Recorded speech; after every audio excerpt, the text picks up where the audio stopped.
Algumas pessoas se gabam de serem chamadas de cristãs, mas se a nossa conduta não está à altura das normas cristãs, atrairemos sobre nós a condenação. Em Apocalipse 3:1, lemos: Tens nome de que vives e estás morto. Não basta ir à igreja. Se não permitirmos que Cristo seja o Senhor, o dono da nossa vida, cairemos sob julgamento de Deus que disse: Este povo honra-me com os lábios, mas o seu coração está longe de mim. Mateus 15:8. É fácil deixar-se levar por uma corrente de entusiasmo religioso sem ter uma experiência viva e pessoal com Deus. Este mundo hostil se acha infestado de agressão, de ódio, de intriga. Os maus prosperam, e em muitas partes do mundo os justos padecem. O povo se acha confuso, inseguro, se sente até azarado. Talvez nunca houve tanta prosperidade econômica acompanhada de tanta infelicidade. Falta de autodomínio, rebelião. O mundo está louco e clama pedindo a paz e a verdade. Deus derramou sobre um povo todo tipo de bênçãos, mas esse povo havia perdido a saúde espiritual.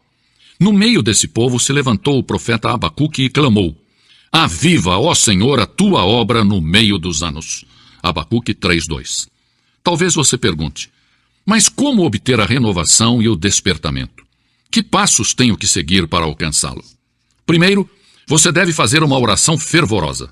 A Bíblia diz: se o meu povo, que se chama pelo meu nome, se humilhar e orar e buscar a minha face e se desviar dos seus maus caminhos, então, diz o Senhor, eu ouvirei dos céus, perdoarei os seus pecados e sararei a sua terra.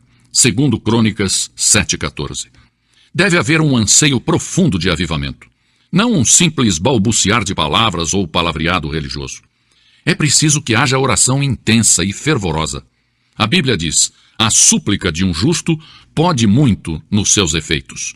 Tiago 5:16. Que a sua alma esteja em agonia, que corram as lágrimas, que o seu coração se angustie pelos perdidos. A palavra de Deus diz: aquele que sai chorando, levando a semente para semear, voltará com cânticos de júbilo, trazendo consigo os seus molhos. Salmos 126:6. Segundo, nós temos que abandonar os nossos pecados. A Bíblia é clara: deixe o ímpio o seu caminho e o homem maligno os seus pensamentos. Volte-se ao Senhor. Isaías 55:7. Mas antes de começar o avivamento, tem que cessar entre os crentes as disputas, prejuízos, má vontade, inveja, ciúmes, amargura, crentes criticando uns aos outros. Porque o mundo se acha perdido perante tantas discórdias, lutas e intolerância entre aqueles que dizem pertencer a Cristo. O despertamento deve começar no coração dos crentes, antes que o Evangelho possa chegar com eficácia ao mundo. Quando os discípulos de Cristo deixarem as suas discórdias e egoísmo e confessarem os seus pecados, então deixarão que o Espírito Santo os encham. Então se produz o avivamento. Temos que abandonar os nossos maus caminhos. O Espírito de Deus não pode atuar em um clima de dissensão, discórdia e disputas. Devemos nos despojar da nossa mesquinharia, das nossas miudezas, dos nossos caprichos. O inimigo das nossas almas tem debilitado a eficácia da igreja porque temos nos especializado em controvérsias, em dissensões, e não temos andado chorando e levando a semente preciosa. Salmo 126:6. Sim, porque temos dado mais ênfase às instituições do que à oração ou mesmo a Deus. Que o Senhor nos perdoe e nos ajude a nos livrarmos de hábitos perversos e mesquinhos. Se vamos ter um despertamento em nossos dias, como crentes teremos que abandonar os nossos pecados individuais e coletivos. Em terceiro lugar, Deus tem que ser real para nós. A Bíblia diz: se o meu povo buscar a minha face, eu o ouvirei do céu. Porque em um mundo cheio de materialismo grosseiro, nós também temos tentado reduzir Deus ao nosso próprio tamanho. O nosso Deus parece ter se transformado em demasiadamente pequenino, e somos culpados de idolatria intelectual.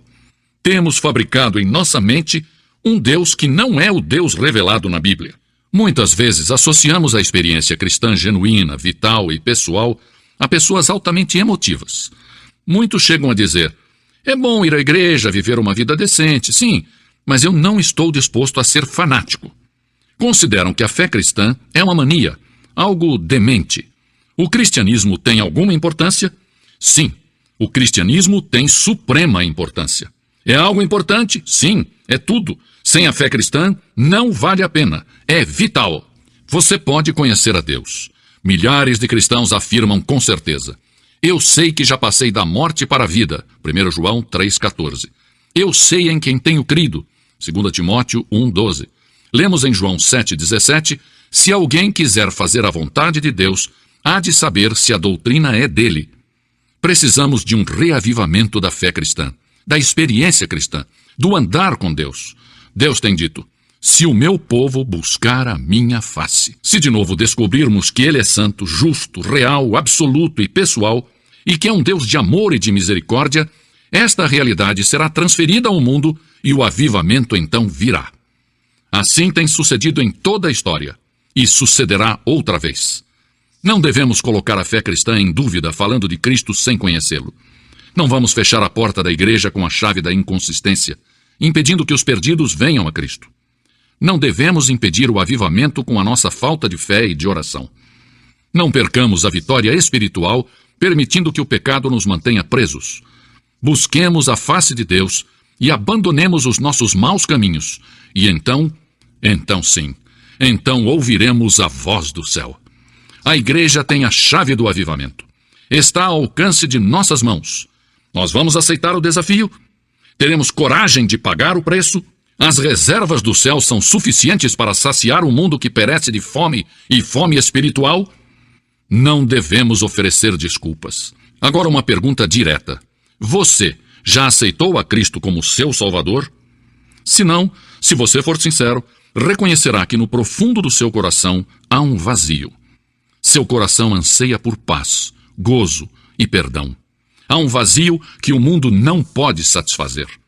No centro da história, em um caminho da Palestina, se plantou uma cruz. A cruz de Cristo, o Filho de Deus.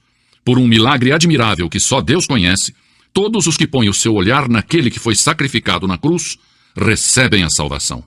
Não somente as pessoas boas, respeitáveis e decentes, mas os vis, os desprezíveis, os desumanos. Um ladrão que agonizava junto com Jesus, pôs nele o olhar de fé e recebeu a segurança da vida eterna.